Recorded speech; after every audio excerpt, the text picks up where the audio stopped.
hour or two since I've let them thaw out. So there's, we'll have another look at how powerful these traps are. You can see how squished he is and how well, you can see that fairly well, hopefully.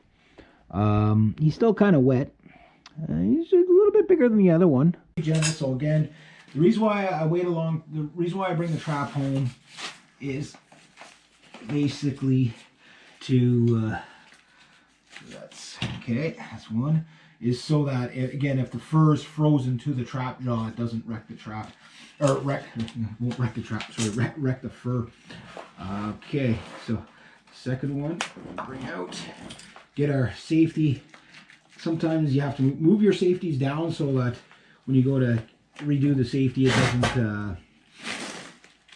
doesn't snag something you don't want it to snag and jam things up. Again, always use the tongs, one against your leg. So if there's whatever energy's in the spring, if it slips, and sometimes they do, if it slips, it'll spring away from you rather than into your leg and whatever. There we go. So we got that. Now, what we do is we use something like that. And we lift up nice and gentle, grab him by the tail. The idea is not to put our hands ever in the jaws, even out of habit, whatever. Oh, he's heavy. He's heavy. He or she, is this a he or she? I think this is I think it looks like a he. I like that he's, a little bit bigger. So maybe it'll fetch a little bit more, and I like that it's a little bit later. So, but he looks good. He doesn't look like he's all bit up and everything like that. So that means there's not doesn't seem like there's no overpopulation in the area. Usually when they're bit up, it means they're fighting with other otters and other animals.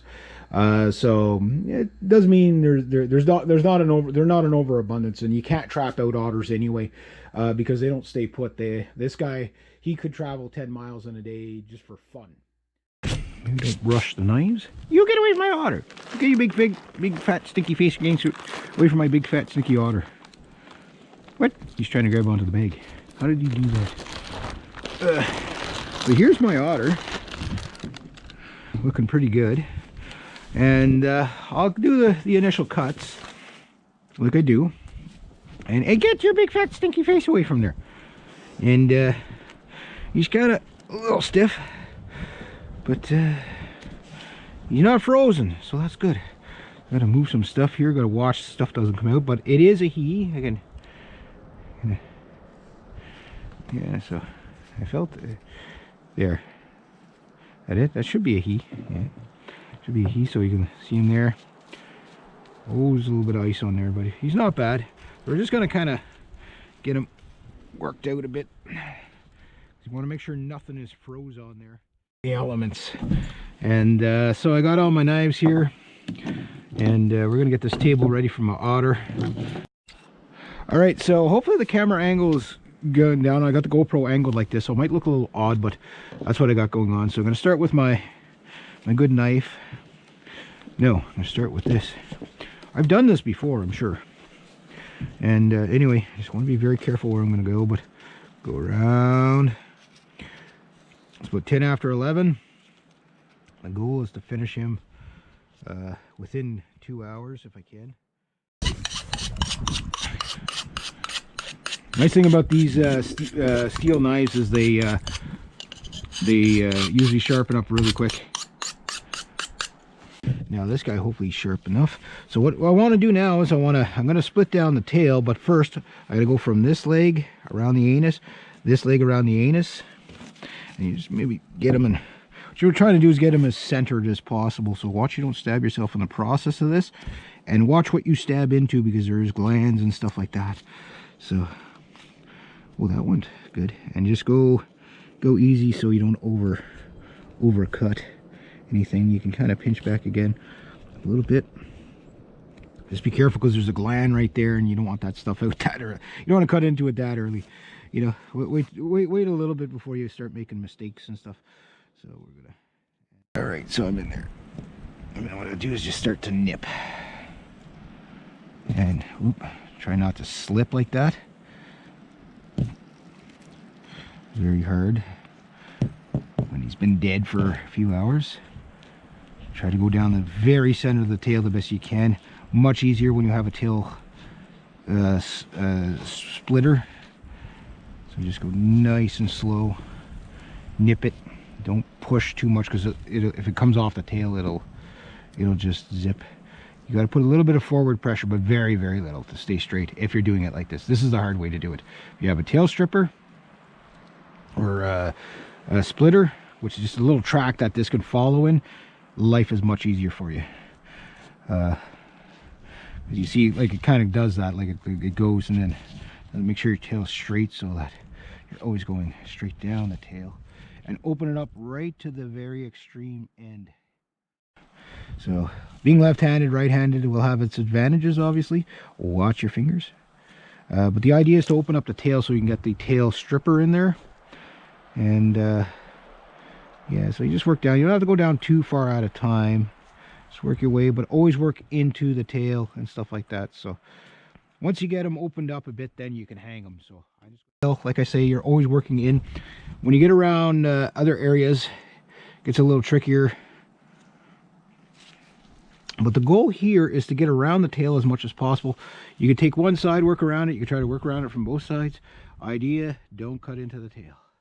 As I got it kind of, and I'm just going nice and gentle into the tail all the time, into the cartilage. Once I get down to about here or so, now I'm starting to get into an area where I can start to work other things. So I'm not ever cutting into the pelt. That's the goal. But what I can do, this is why you open up you have two notches on the tail, or on the tail splitter, sorry. And you can see this is where it's big, and once you get down to the point where it gets loose, then you go down to the smaller one. So I'll start here, and then I'll just start pulling, gentle but firm. Sometimes it might require a little bit more. You're not trying to pull the tail apart. Yeah, when it's that hard, yeah, you got to fight with them a little bit more. All right, so there's a light, a certain kind of light that shines out on me. Yeah, all right, anyway. So we're going to grab Grandpappy's sharpening saw. I got to remember that I got the angle a little bit different. Maybe I can angle this up just a little bit more. That should be just about right. I got my goop and slop pail, and if it looks like there's something else in there other than the goop and the slop, you would be correct. Because if you've been watching my channel any length of time, you probably noticed that I took a shot at a wild chicken that had a bulletproof vest on it. And I think that wild chicken, that Matrix wild chicken with the bulletproof vest, flew all the way back from where I shot it to over here, and my dog ended up with it. I took it from when I threw it in there. It was all kind of half eaten, and it was still pellets. So if that was the one I shot at. But anyway, okay, so now what we're going to do is we're going to see if we can make some gains on this. Again, we're still working into the tail. Good lighting helps. You know, it is one of those slow jobs if you want to do it right and do it well. You know, like, this is not a job for people with no patience, that's for sure. I'll just tell you that right now. But maybe what I'm going to do is I'm going to start up here. Be sure you don't cut your rope. Rope sucks. If you can get those little chains, that's the way to go, like little dog collar chains. I just don't have any on hand. The next outing I go, well, I don't have any cash to really spare, so I'm kind of making a list of, you know, the necessities of what I'm going to need. Now, stop following me. I'm trying to get around. Stop turning. But the gamble, what they call a gamble, there's a deer gamble over there. Hasn't been used, unfortunately, in a couple of years. There's no deer left around here hardly at all because of the wolves. But that deer gamble is going to turn into a wolf coyote gamble. But you can see, you just tie around a leg, and if you can tie both legs, tie one. If you have a hard time with the other leg, then tie up the other leg, because it keeps the tension where you want. You're not fighting with it as much.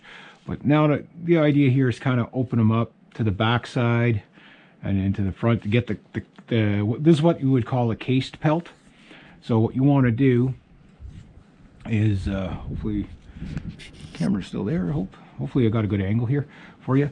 But what the cased pelt is, you open it up, as we've seen the earlier cuts and stuff like that. And I will put this into a short and condensed video just for some of you that, but I will also give you these play-by-plays too, because I think it's a very good idea to just show you exactly what's involved with it. But I've been at this already about 45 minutes.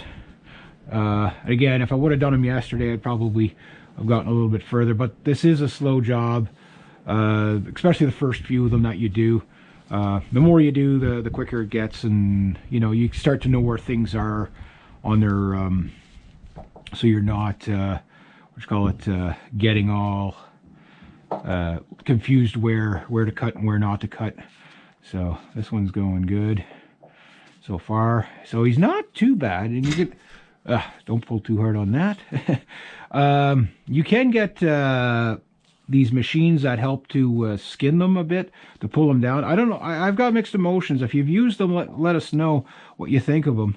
So here's where you're going to get your problem right here, is where does the pelt begin and the cartilage end, and vice versa. So there's also, like I say, there's other stinky things in there you have to be very careful of. But I don't know, I just, on these delicate pelts, I'm kind of a little bit leery about doing any sort of pulling on them, you know, of that kind of significant pull. You pull a little bit, but, you know, the idea is to kind of let things kind of come down naturally. It's a little slower, but to me it's a little safer. And again, don't worry about leaving fat and cartilage. Like, you're not trying to skin the animal while you're like, you're not trying to flesh the animal while you're skinning it. You're just skinning it. Now the other thing to do is get this tail completely opened here. Okay, this is where, yeah, it probably would be good to you know, hang the other leg so you can get a bit of an you know, where you're at. Again, fight with it. You're going to get smacked in the tail. You better not be squeamish when you're doing this, because you are going to get smacked by things you don't like. But anyway, I'm going to work around that. As I get a little bit further, I'll show you. Again, I can't do the full play-by-play. I've only got 45 minutes of battery, and I don't know what I'm at there now. Probably over the half-hour mark just in recording. So I want to get, you know, just show you in the stages so you see what you're up against. I'm going to grab my grease rag. This little table, we built it to do other work on it, but it seems to be a good table to work off of. Anyway, yeah, so I'll show you in the next stage. Again, and it's hard to get a good pull on them too, because they're all greasy, and tail's all greasy, and you can see, like, I can't even. A little more. Got him.